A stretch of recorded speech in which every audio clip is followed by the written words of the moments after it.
Welcome back to Anime Realm. This is my recap for the anime I'm a Noble on the Brink of Ruin. If you enjoy my recaps, please think about subscribing. It all begins when this unsuspecting man opens his eyes for the first time in the body of Liam Hamilton, a young noble. As he sits at the dinner table during a lavish party, he's utterly bewildered, unable to comprehend how he ended up there when he was just sipping on an energy drink at a bar after a long day at work. Looking around, he stumbles upon a mirror and is horrified to see a child's face staring back at him. The realization strikes like lightning, and he lets out an ear-piercing scream, drawing the attention of everyone in the room, including his stern father, the head of the Hamilton family. Mr. Hamilton, visibly annoyed and embarrassed by Liam's outburst, chastises him harshly. He reminds Liam that despite being the fifth son and the least significant among his siblings, he is still a member of the esteemed Hamilton family and must act with the dignity of a noble at all times. Liam remains silent, utterly lost and clueless about the man berating him in the bizarre situation he's in. The maid beside him, mistaking his confusion for sadness over his father's scolding, tries to comfort him.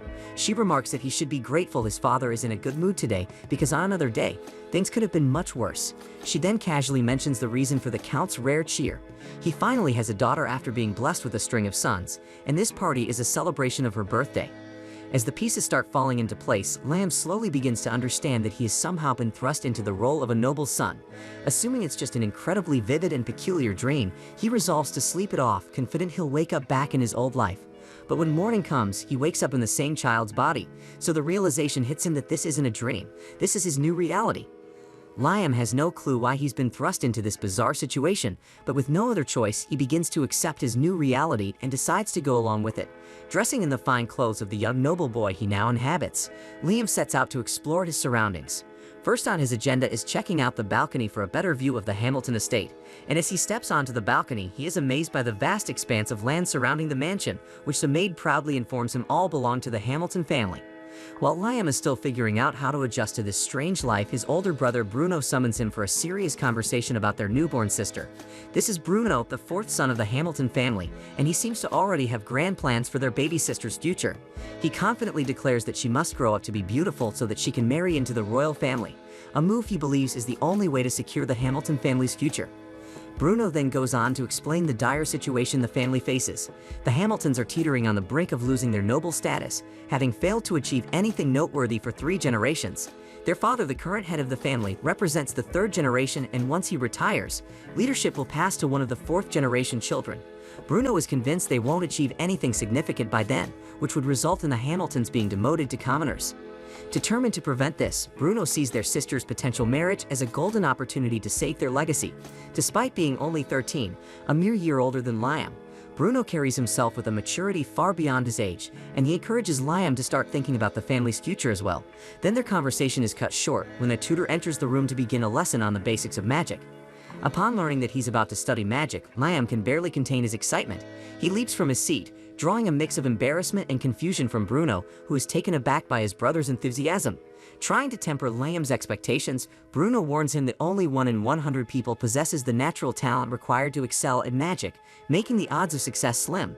However, Liam remains determined because he never had this chance in his past life, so he focuses intently, eager to learn. After class, Liam rushes to the maid, insisting she take him to the library. Following her lead, he eagerly begins searching for books on magic. His eyes land on a book titled Novice Fire Magic. Without hesitation, he flips through its pages and follows the steps for casting a basic fire spell. Concentrating, he manages to ignite a small flame on his index finger. The maid, wide-eyed with amazement, praises the young master for his ability to cast fire magic on his first try. Eager to expand his knowledge, Liam visits his father's office to request access to Grimoire's spellbooks from the library. His father, barely glancing up from his work, dismissively grants permission, showing little interest in his 5th son's pursuits. But with his father's approval, Liam wastes no time, gathering books and immersing himself in their contents, and before long, he masters a fire spell called Flame Cutter. And with just 1 month of rigorous practice, Liam successfully masters the Flame Cutter spell without using a grimoire. Proud of his progress, he shows off his newfound skill to Bruno, who is stunned that his younger brother learned the spell so quickly on his own. Feeling a surge of sibling rivalry, Bruno grabs Liam's grimoire, determined to uncover a shortcut to match Liam's skill, but his attempts don't bear fruit. Realizing the truth, Bruno admits that Liam's affinity for magic is remarkable, so he encourages his younger brother to continue his studies, predicting that Liam's talent will bring him fame and status. However, Bruno also notes that Liam's growing brilliance might overshadow the rest of the Hamilton family, and he curiously asks if Liam's dedication is part of a plan to become the next head of the household. But Liam reassures him, explaining that he studies magic simply as a hobby and has no intention of competing for the throne, especially not against their eldest brother Albrecht. After that, Liam continues his magical journey, mastering every novice fire spell in the book, so he sets his sights on the next target, the novice ice spells. Liam's father then approaches him, having heard the buzz about his newfound magic abilities. Finally seeing some potential in his fifth son, Mr. Hamilton decides to take an interest, though with a hefty dose of skepticism. He then skeptically asks Liam to show his abilities, and Liam responds by freezing a book using his new ice magic. Mr. Hamilton is unimpressed and dismissively asks if that's the best Liam can do. But Liam explains that he's just started learning ice magic, and to prove himself further, he reveals that he mastered every novice fire spell in just 1 month. This revelation changes everything because Mr. Hamilton's stern demeanor melts into laughter, declaring that the heavens must finally be smiling on the Hamilton family. He encourages Liam to continue his studies, assuring him that more grimoires will be provided if needed.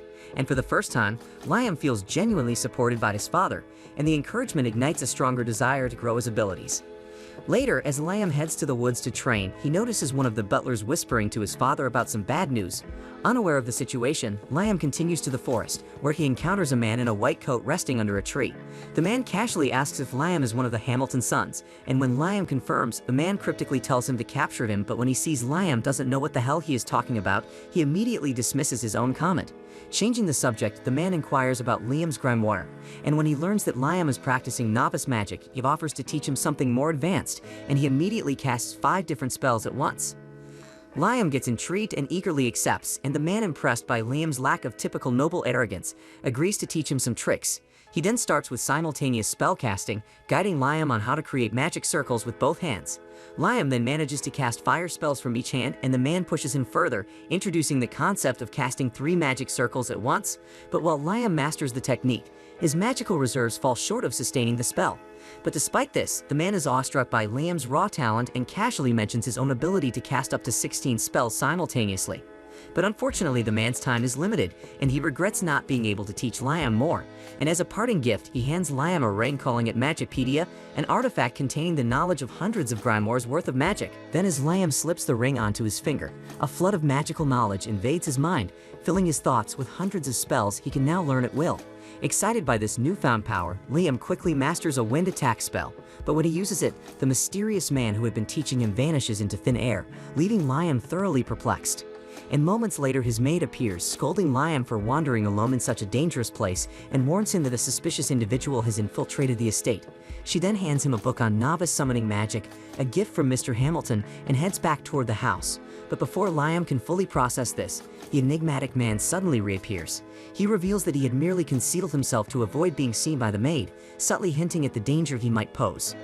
With limited time left, the man offers to teach Liam one final spell. He then asks Liam to pick a spell from the summoning magic book, and after some thought, Liam selects a spell to summon a salamander, a low-level fire spirit. Following the man's guidance, Liam uses the ring to cast the spell. The summoning is successful, but the salamander is immediately absorbed into the ring. The man then explains that the ring functions as a limitless archive, recording every detail of the salamander's summoning process. Astonished by the ring's utility, Liam offers to return it, assuming it must be of great value. However, the man downplays its significance, describing it as a tool that simply spares the user from lugging around heavy grimoires. Relieved, Liam continues experimenting with summoning spells from the grimoire. But when he turns to seek the man's approval, he discovers that his mentor has disappeared yet again. But this time, the only trace left behind is a message scrawled on the ground, urging Liam to keep studying magic and to never reveal their encounter to anyone. Though their time together was brief, Liam considers the man his master and feels immense gratitude for his wisdom. A month later, Liam has mastered an impressive arsenal of attack and summoning spells. Then he combines his skills to create a functional furnace, using it to produce white charcoal. One day, Bruno pays Liam a visit and is astounded to find that Liam has already amassed a sizable supply of white charcoal, and even a bag of ichro crystals, powerful items used to restore magical energy. Liam then proudly explains that he crafted the crystals himself by harnessing 5 types of magic simultaneously, a feat that highlights his exceptional skills. Bruno, impressed by his younger brother's progress, expresses his pride and shares his plans for the future. and he announces his intention to marry into a low-ranking noble family to gain independence from the Hamilton household. Bruno then elaborates on the importance of independence by sharing a somber chapter from their family's history. He then reveals that in a desperate attempt to salvage their noble status, their father once sent a large battalion to fight a sealed monster in a distant land. The campaign ended in a devastating defeat, with only a handful of soldiers surviving. But despite this failure, Mr. Hamilton and their eldest brother remain relentless in their pursuit to preserve the family's position, even if it means resorting to drastic measures. Fearing Liam might be drawn into these schemes, Bruno encourages him to also seek independence. Taking Bruno's advice seriously, Liam embarks on his quest for financial independence. He then sells his white charcoal, earning a hefty pouch of gold coins, and treats himself to a delicious bowl of ramen at a local eatery. Inspired by the meal, he decides to introduce ramen culture to the Hamilton household. And by using an ice spirit, he dehydrates noodles to create instant ramen and teaches the family chef how to prepare it. Confident that this product could become a profitable business, Liam presents his idea to a local trader. However, the trader declines, explaining that only the Hamilton family's eldest son, Albrecht, has the authority to conduct business on behalf of the household. Frustrated but undeterred, Liam leaves the shop, unaware that Albrecht has been eavesdropping on his conversation. Consumed by jealousy over Liam's growing skills and ambitions, Albrecht steps forward and declares that he will no longer allow Liam to act freely. Liam, however, returns home and remains motivated to pursue his goals. He then stores his creations in a dimensional storage system he crafted using a spell from the ring. And to circumvent Albrecht's control, Liam devises a clever plan and uses an unconventional summoning spell to create a clone of himself, tasking it with traveling to the far lands to sell his goods while he stays behind to produce more. A few days later, Liam receives a payment from the items his clone sold, deposited directly into his dimensional storage system. So he overjoyedly celebrates the success of his plan, knowing that his journey toward independence has officially begun. The next day, Liam arrives at the Hunters Guild after being advised by his eldest brother, Albrecht. Upon entering, he notes that the guild looks just as chaotic and lively as he heard. The moment he steps in, the eyes of seasoned hunters turn toward him, their expressions laced with curiosity and skepticism. One grizzled hunter even jeers, asking if Liam has come to run errands for his mummy. Liam, unfazed by the taunts of these dusty has-beens, walks straight toward a fierce-looking man who he assumes must be the guildmaster. Liam's intuition is correct because the man introduces himself and immediately recognizes him as Liam Hamilton, confirming that Albrecht had informed him of his arrival. But before proceeding further, the guildmaster explains that Liam must undergo a test to determine his appropriate class, and he assures Liam that this is standard procedure as it prevents inexperienced hunters from being placed in ranks they can't handle, and Liam agrees without hesitation, ready to prove himself. To begin the test, the guildmaster instructs Liam to cast an attack spell, suggesting that he take his time with the incantation. Liam confusedly asks what an incantation is, and the guildmaster chuckles at what he thinks is a joke but quickly realizes Liam is serious. Taking it up a notch, the guildmaster tells Liam to attack him directly and not hold back. Liam decides to give it his all, knowing this test will determine his placement, and with precision and raw power, he fires multiple blasts around the guildmaster's head, leaving the man wide-eyed in disbelief. The surrounding hunters are equally stunned, rendered speechless by the sheer intensity of Liam's magic. And despite the shock, the guildmaster keeps his composure and decides to assign Liam a B rank, acknowledging his impressive abilities. Liam, however, remains stoic, giving no indication of whether he's satisfied or not. As Liam steps out of the guild, he examines his new B rank tag, unsure how to feel about it. While he's lost in thought, a charming girl with striking features approaches him. Introducing herself as Asuna, she comments on how dangerous it can be to hunt alone and proposes forming a party. Taken aback by her beauty, Liam is never one to miss an opportunity, enthusiastically agrees, and they then shake hands to seal the deal and set off together. While walking together, Liam reminds Asuna that they didn't take any hunting jobs from the guild, so she explains that hunting jobs are only assigned to A-ranked hunters and above. B-ranked hunters like them must find dangerous monsters on their own, kill them, and bring them back to the guild for a reward. As they continue, the two are suddenly ambushed by a pack of monstrous werewolves. With no way to escape, Asuna nearly loses her cool but regains her confidence when Liam uses his magic to place self-growing monsters inside the wolves' mouths. This clever tactic leaves the werewolves incapacitated and exhausted, allowing Asuna to deliver the finishing blows. After defeating all the wolves, they haul their kills back to the guild. Their performance leaves the other hunters stunned, highlighting their own inadequacy. Even the guildmaster is impressed, especially since the duo managed to take down 42 wolves on their own. Recognizing their potential, he offers them an actual hunting job. The mission involves hunting a large caterpillar monster that could disrupt the arrival of an important guest in town later that day. And while Asuna is elated to have their first real assignment, Liam focuses on the challenge of fighting monsters infused with magic stones, which make them much tougher than ordinary beasts. Then when they encounter the caterpillar monster, things go south quickly, and despite their efforts, nothing seems to work, leaving both of them exhausted. Even Liam tries every spell at his arsenal, but nothing seems effective against the creature, leaving him frustrated and feeling powerless. Asuna, discouraged by the difficulty of their first job, jokes about a meteor falling on the monster to end their misery. Inspired by her comment, Liam devises a plan to finish the creature for good. Then we see that by using Asuna as bait, he lures the monster to a deserted area and summons his item box to drop a massive boulder on it. The plan works perfectly, and they end up using the same tactic to take down a second caterpillar monster, and then they return to the guild with both monsters in tow. And their success leaves the guildmaster and other hunters dumbfounded yet again, to a degree that makes the guildmaster marvel how they managed to defeat two such formidable creatures in such a short time. And while the other hunters remain baffled by how Liam and Asuna managed to take down such formidable monsters, Asuna, ever the opportunist, tries to persuade the guildmaster to increase their reward, and she points out that without their intervention in defeating the second caterpillar monster, the important visitor could have faced serious trouble. Acknowledging the weight of her argument, the guildmaster agrees and offers to multiply their original reward by 5, and that makes Asuna beam with satisfaction, while Liam as usual remains indifferent. Later that day, the town gathers to await the arrival of the important visitor, and while standing among the crowd, Liam is approached by his elder brother Albrecht, who commends him for his recent successes at the guild. Albrecht then urges him to continue his hard work before leaving, but Asuna, observing the interaction, immediately labels him as rude. Liam agrees, noting that Albrecht has always seen him as nothing more than a nuisance. Still, the conversation is cut short as the important visitor arrives, and as the visitor makes his way through the crowd, he briefly locks eyes with Liam and Asuna, leaving her starstruck by his commanding presence.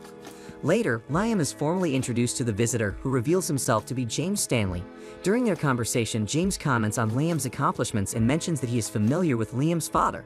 Shifting the topic, James inquires about the ring Liam possesses, claiming it once belonged to someone he knows named Raymond. Startled, Liam realizes James is referring to his master. James initially jokes that Liam might have killed Raymond to take the ring, but when Liam clarifies that Raymond was his teacher, James's demeanor softens. They then exchange stories about Liam's time as Raymond's student, and James finds the anecdotes amusing. Intrigued by Liam's potential, James decides to test the power of a student trained by Raymond. He then asks an acquaintance called Simon to shield himself from Liam's strongest attack. Normally, Liam doesn't bother with incantations, but he recalls reading that chanting can amplify a spell's power. With that in mind, he uses the names of his 3 favorite singers as a makeshift incantation and launches magic missiles at Simon. At first, Simon's magic barrier seems to hold steady, but the relentless missiles ultimately break through, knocking him unconscious. Witnessing this display, James is thoroughly impressed with Liam's capabilities, and as a reward he offers Liam the title of a knight, granting him the independence he has long desired from his family. Later that day, James keeps his word and officially knights Liam, hoping this new status will help him step out from the shadow of his brothers and carve his own path. After the ceremony, James grows curious about Liam's time under Raymond's tutelage. Knowing Raymond's mischievous nature, he asks if Liam ever fell victim to his master's pranks. The question triggers a vivid memory for Liam, and recalls the time Raymond gifted him 100 kilograms of gold dust as a graduation present, only to mix it with water in a lake and task Liam with perfecting the item box skill before he could access it. What seemed like a generous gift was in fact a cleverly disguised graduation test. Hearing this, James quickly deduces that the gold dust was a mere distraction, and the true gift was likely hidden nearby, though not in plain sight. Determined to uncover the truth, Liam revisits the lake. Using his item box, he drains all the water from it, revealing a barren lakebed. As he wanders the dry expanse, he ponders his master's cryptic instructions. After some thought, Liam devises a plan. He carefully separates the gold dust from the lakebed and returns it to the now dry lake. The moment he completes this task, a hidden door reveals itself, leading him to an underground chamber beneath the lake. Descending the stairs, Liam discovers a letter and an ancient book waiting for him. The letter explains that the book, a maximum-level grimoire, is his true graduation gift. Liam then excitedly picks up the book and realizes it contains the power to access an entirely new world. Intrigued by the potential of this mysterious power, he dedicates hours to practicing its spells. But despite initial failures, he persists, and after multiple attempts, he finally succeeds in casting a spell that conjures a massive mirror. Stepping through the mirror, Liam finds himself in an alternate dimension, an expansive space entirely separate from the spellcaster's world, and he also learns that this space would grow in proportion to the caster's power, and Liam marvels at its capabilities, and also knew that unlike the item box, this space could house not just objects but even people, opening a realm of endless possibilities. Overwhelmed with gratitude, Liam silently thanks Raymond for leaving him with such a powerful gift. A month later, Liam and Asuna find themselves battling a massive frog monster. Liam attempts to use fire salamanders against it, but the attack proves completely ineffective. Instead, the attack enrages the frog, which prepares to unleash a devastating lightning blast. Sensing the impending danger, Liam activates his otherworldly powers, pulling Asuna into his alternate space to shield them both from the frog's deadly strike. The frog eventually collapses from exhaustion, giving Asuna the opportunity to deliver the finishing blow. They retrieve the frog's magic stone and bring it back to the guild. The guildmaster is astonished that they managed to complete the A-ranked mission, although he gives Liam most of the credit, dismissing Asuna's role. This irritates her, but she brushes it off, choosing instead to focus on her desire to grow stronger and match Liam's abilities.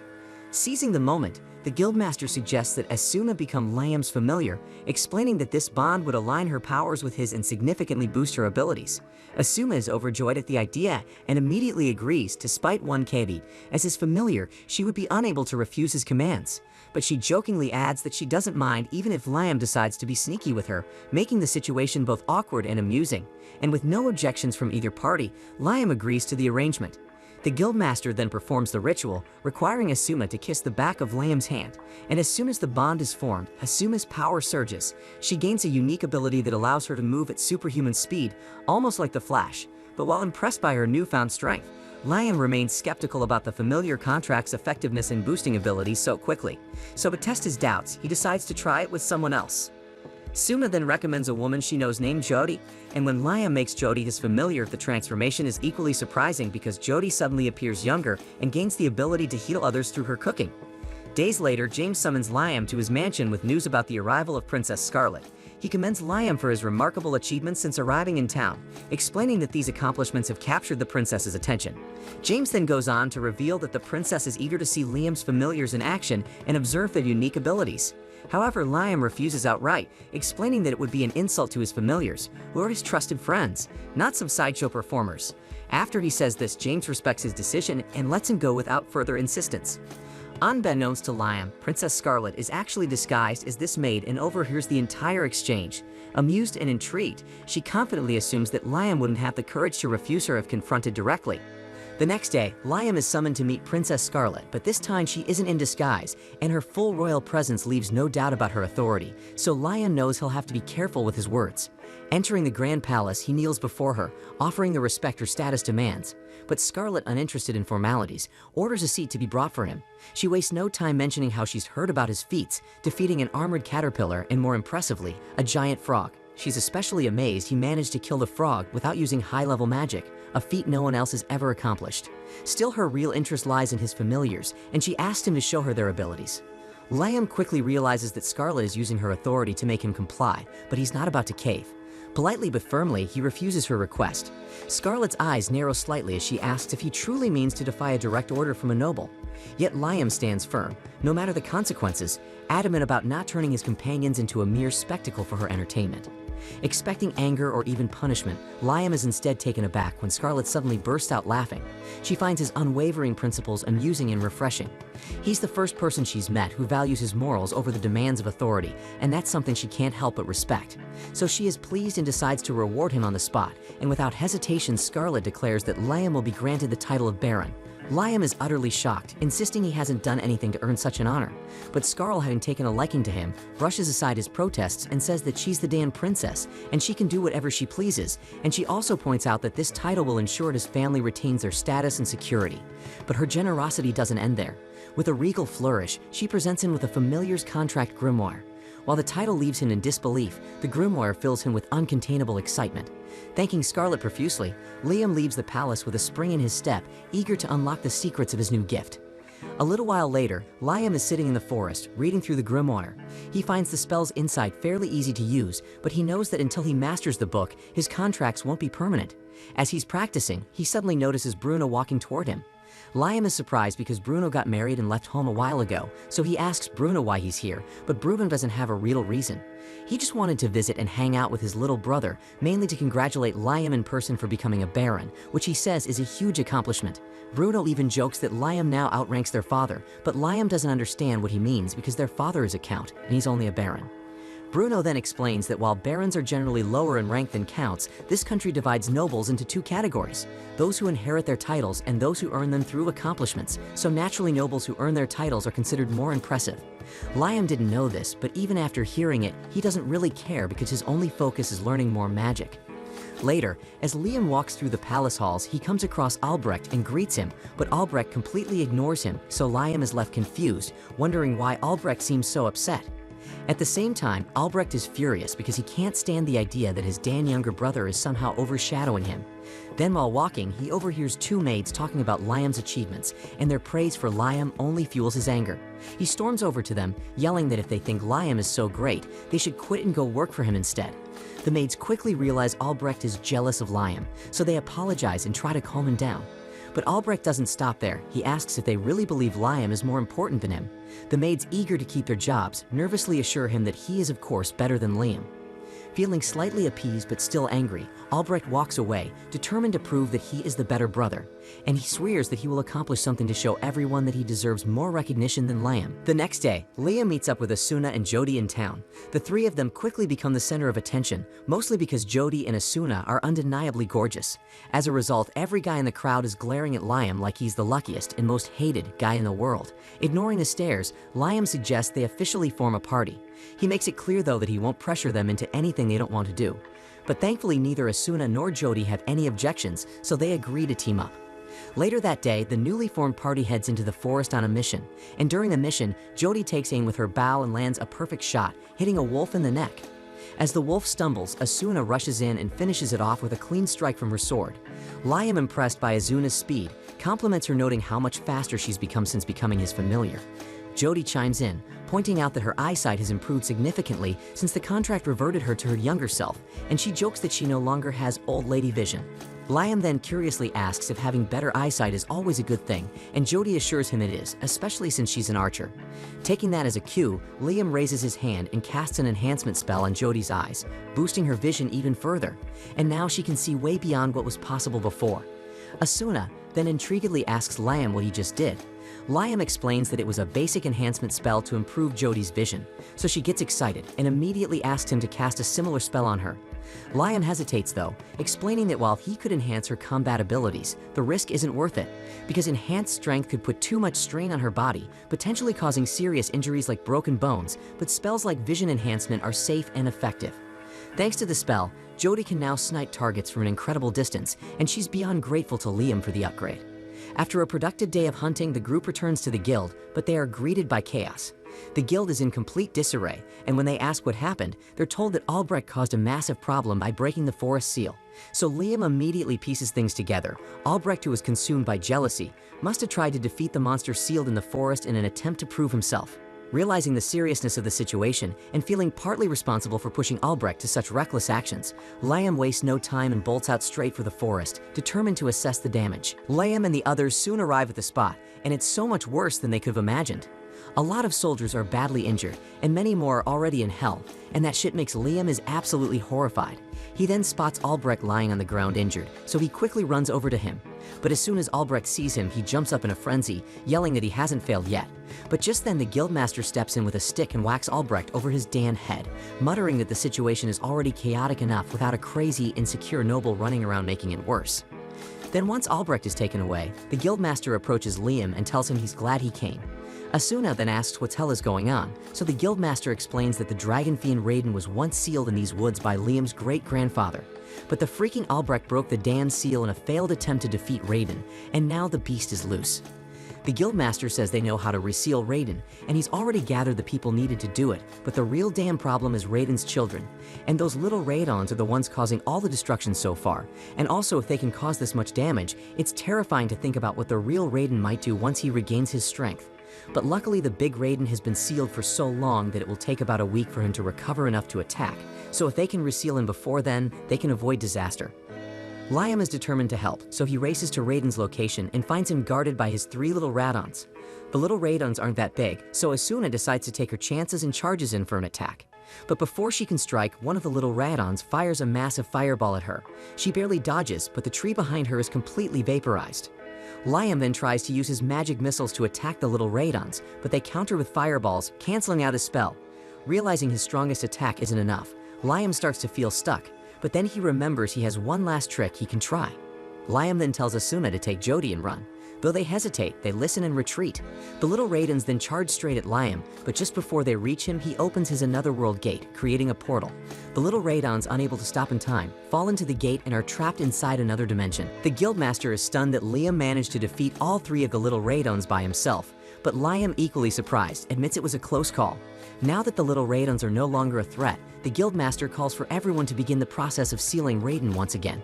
As the preparations commenced, Asuna and Jody return to Liam's side, and he's relieved to see that they're unharmed.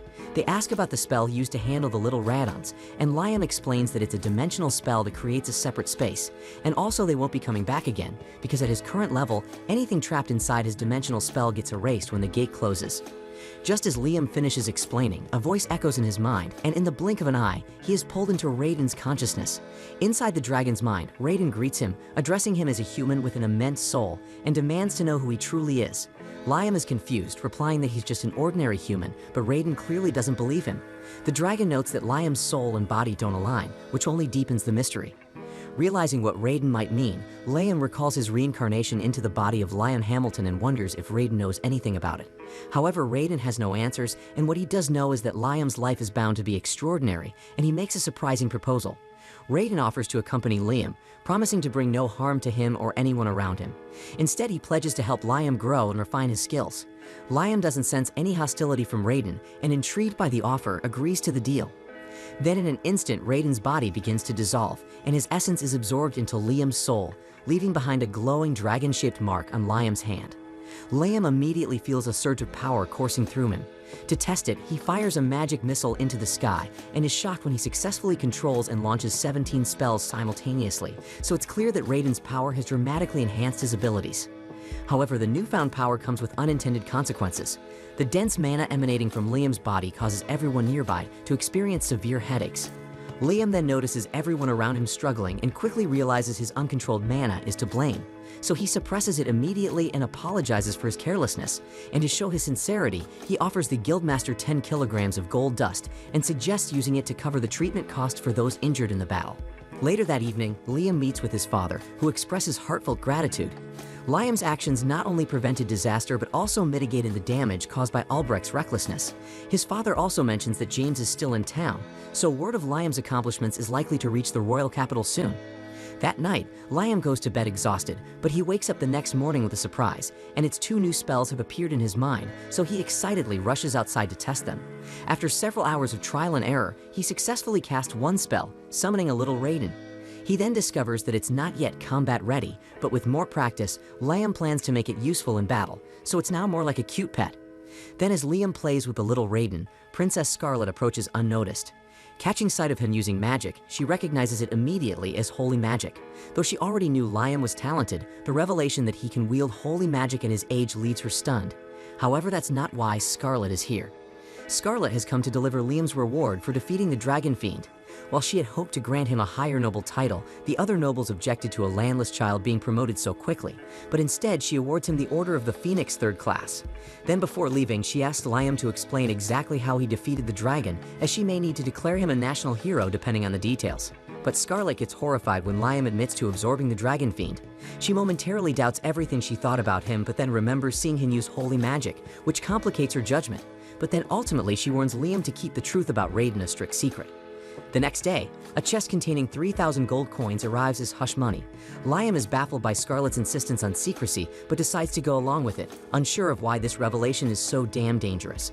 Count James summons Liam to his mansion for a conversation, and eagerly inquires if it's true that he has learned to use holy magic. However, Liam is stuck in a dilemma. He can't reveal the truth due to his promise to Princess Scarlet, leaving him in an awkward spot. James notices Liam's hesitation and clarifies his intentions, assuring Liam that his excitement stems from genuine admiration for Liam's achievements. He further reassures Liam that his accomplishments have cemented his place in the noble family. However, James reveals the source of his curiosity curiosity. Princess Scarlet sent Liam's family a reward for defeating the dragon without consulting the king. What's more, witnesses claim the great dragon fiend turned into a blinding light and entered Liam's body. Based on this, James assumes that Liam must have formed a contract with the dragon fiend, gaining the ability to use holy magic. Liam, who has already accepted hush money from Princess Scarlet to keep the details secret, wants to come up with a convincing lie. Unfortunately, his lack of creativity gets the better of him, and he spills the truth without any damn pressure. Embarrassed, Liam admits that he has learned a few holy spells and mentally apologizes to Princess Scarlet for being such a terrible secret keeper. James, however, is thrilled by Liam's honesty and asks him to demonstrate the spells he has learned, as it would give him a better understanding of Liam's talent. So Liam complies and uses a holy spell called All Clear on James, explaining that it removes all status ailments, including poison and petrification. The effects are immediate. James feels the magic's purity and remarks that it's no wonder holy magic is known as the magic of the gods. To give Liam a deeper understanding of its divine reputation, James begins to recount the legendary story of the War of the Three Great Dragons. In this ancient war, three majestic dragons waged a relentless battle for survival. One fateful day, the war abruptly ended, with one dragon triumphing over the others. Legends say its victory was due to someone wielding holy magic on its behalf. The tale goes on to describe how the victorious dragon formed a bond with a human. Together, they harnessed holy magic to establish a nation none other than the one Liam now peacefully calls home. While many might assume the dragon married the human and had children, James has a different perspective. He theorizes that the dragon was absorbed by the human, just as Liam absorbed the dragon fiend Reborn and became one with it. This parallel makes it seem like Liam is recreating the very legend behind their nation's founding, which deeply worries James not just for Liam's sake, but for his entire family. If Reborn truly is one of the three great dragons that entered a deep slumber after parting with its chosen human, it would mean the Hamilton family sealed away their nation's original founder. Such an act would discredit their historic achievement, possibly leading to the family losing their noble status entirely. And that's not even the worst of it. Given how long Reborn was sealed, it might hold a grudge and plan to retaliate against the nation for its perceived betrayal. Although this isn't the truth, Liam now faces the monumental challenge of proving it. Determined, he reflects on his conversation with Reborn and reassures James that the dragon harbors no ill will. He explains that Reborn merged with him purely out of curiosity about his life. Satisfied with this explanation, James concludes that Liam may very well be their nation's savior. James allows Liam to leave. Liam, eager to clear his mind, heads into town, where he soon runs into his two loyal familiars, Asuna and Jody. Then Asuna suddenly grabs Liam's hand and pulls him away from the bustling crowd before anyone can notice him. Liam confusedly asks what the hell is going on. So Asuna explains that word of his great achievement has spread, and now every adventurer in town wants to join his party. She hands him an extensive list of applicants, leaving him with the daunting task of choosing their next teammate. Liam returns home and is greeted by the maid, who informs him that he has received hundreds of marriage proposals. But when he barely glances at one, his older brother Bruno shows up, insisting that Liam marry the girl he has personally chosen for him. However, Bruno is more curious about Liam's latest feats, wondering why even high-ranking nobles are so eager to align themselves with their family through marriage. Sticking to his promise to Princess Scarlet, Liam carefully avoids revealing that he absorbed the dragon, and with his best poker face, he prays Bruno drops the subject. That afternoon, Liam takes Asuna and Jody into the woods. There, he uses his otherworld spell to transport them to a new dimension, proudly revealing a house he built entirely by himself. He demonstrates his mastery of the spell as he shows them around. Then, to enhance the natural feel of the environment, Liam summons a low-level dark spirit to create darkness and simulate night. He also summons the fire spirit salamander to light the fireplace. When Jody comments that the space is still too dark, pointing out that the dark spirit should be able to adjust the level of darkness. However, Liam realizes the spirit isn't yet capable of that. Determined to fix this, he decides to level up the dark spirit into a mid-level version and binds it as his familiar, allowing it to evolve. Now the dark spirit can control the lighting perfectly, enveloping the space with a more natural ambience. Using his ring, which doubles as a magic spell storage device, Liam absorbs the dark spirit's abilities, learning how to summon mid-level spirit. Building on this progress, he upgrades his salamander spirit to a mid-level version as well. Then, using the same method, Liam upgrades his other familiars, storing their summoning spells in his ring and mastering them all at once. Overjoyed with his progress, Liam can't wait to explore these newly mastered spells His passion for magic drives him forward, and with Radon's request in mind, he prepares for the next stage of his journey in the woods. Shortly after, Radon calls on Liam to summon his child. Using the summoning spell he had been practicing, Liam manages to summon a young dragon. Surprisingly, the dragon leads him to a hidden fairy village, where the pixies are happily playing. Their joy quickly turns to fear when they spot a dirty human, and they scatter in panic. The pixies only stop fleeing when he calls out that he was sent by Radon. As proof, he lifts the young dragon for them to see, so the pixies recognize the dragon and believe him. Liam then explains that he was sent to protect them since they've long been victims of greedy humans hunting their wings for profit. Radon had previously shielded them with a magical barrier, but now he wishes for Liam to take over that duty. Liam casts a contract spell on one of the pixies and names her Riene. The spell transforms the tiny pixie into a grown-up elf. The other pixies are amazed, and even Radon seems surprised by this unexpected evolution. He informs Liam that naming magical creatures can often trigger their growth into more advanced forms. Witnessing Riene's transformation, the other pixies eagerly beg Liam to name them too. Then, without wasting any time, Liam names all the pixies, resulting in a series of similar evolutions. Overwhelmed with gratitude, the newly transformed elves thank him profusely and even declare their loyalty and love for him. Wanting to help him as his familiars, the elves ask what they can do, so Liam cluelessly instructs them to build a village where they can live and thrive. He then appoints Riene, the first pixie he evolved, as the village chief, and she enthusiastically accepts the role. Then, while the elves busy themselves figuring out how to construct homes, Liam, drained from all the excitement, decides to explore. He soon senses a strong magical energy emanating from the wood. Following it, he stumbles upon a massive tree bearing a glowing fruit. Rihanna, having followed him, explains that the fruit is a concentrated gathering of magic power the pixies have been storing over the years. At that moment, the dragon urges Liam to eat the fruit, and Rihanna agrees, and without hesitation, Liam cuts it down and takes a bite. Then immediately his body begins to glow, and he feels his power grow exponentially. To test this, he fires a few magic missiles. Marveling at their enhanced strength, satisfied with his enhanced abilities, Liam leaves the village. The next day, Liam returns to check on the progress of the elves and is immediately disappointed by their abysmal building skills. Their so-called house looks like a sad pile of sticks and leaves thrown together by a child. In their defense, none of them ever took an engineering class. As Liam stands there pondering the disaster, a loud scream echoes from the distance. Rushing toward the sound, they discover a group of scruffy bandits who have captured one of the elves. Upon seeing Liam, the bandits mistakenly assume he's just a harmless kid, so one of them confidently charges at him. But Liam effortlessly blasts the fool into oblivion with his magic missiles. The rest of the bandits, not learning from their buddy's mistake, charge in too. But this time Liam summons his duplicate, and together they rain down magical destruction, wiping out the bandits in no time. The elves are thrilled by Liam's overwhelming power, but he's more concerned about their safety. Realizing the area is too dangerous, he uses his Another World spell to peer into the alternate dimension. Initially, he worries it won't be big enough to house the elves, but thanks to the boost he received from the magic power fruit, the dimension is much larger than he expected, so Liam quickly urges the elves to enter the portal, transporting them to safety. Once they arrive at their new home, the elves are awestruck by how quickly they travel. Liam explains that this land belongs to him and that it will keep them safe from bandits. Overwhelmed by his kindness, the elves drop to their knees, pleading for him to become their leader. Some even suggest making him their king. Embarrassed and feeling unworthy of the title, Liam settles for leader, thinking it's a lot less pressure. Liam treats the elves to bowls of ramen while practicing the high-level holy magic Radon had gifted him. And after 4 grueling days of trial and error, he finally masters the spell. Eager to test it, he focuses on a location, places his duplicate there, and prepares to teleport everyone at once. Gathering the girls, he activates the spell, and in an instant, they find themselves in a new location. Their destination is revealed to be a mysterious place called the Sealed Land. Then, while the girls marvel at the beautiful and eerie landscape, Liam excitedly talks about how he wants to perfect the spell even further, dreaming of teleporting anywhere he desires with ease. Just then, Liam steps forward, stretches out his hand, and breaks the seal on the land, revealing a more vibrant and breathtaking breathtaking view. The elves are thrilled by the transformation, but before they can settle here, they face the issue of water. To resolve this, Liam summons a water spirit and asks for help in finding a water source, and with her assistance, he quickly locates a suitable spot and thanks her for the help. With this, the elves' accommodation problem is almost resolved, and Liam feels a sense of accomplishment. He then spends the next few days training in the woods to shorten the casting time for his teleport spell, and after many trials and errors, he finally achieves success, and his excitement is boundless.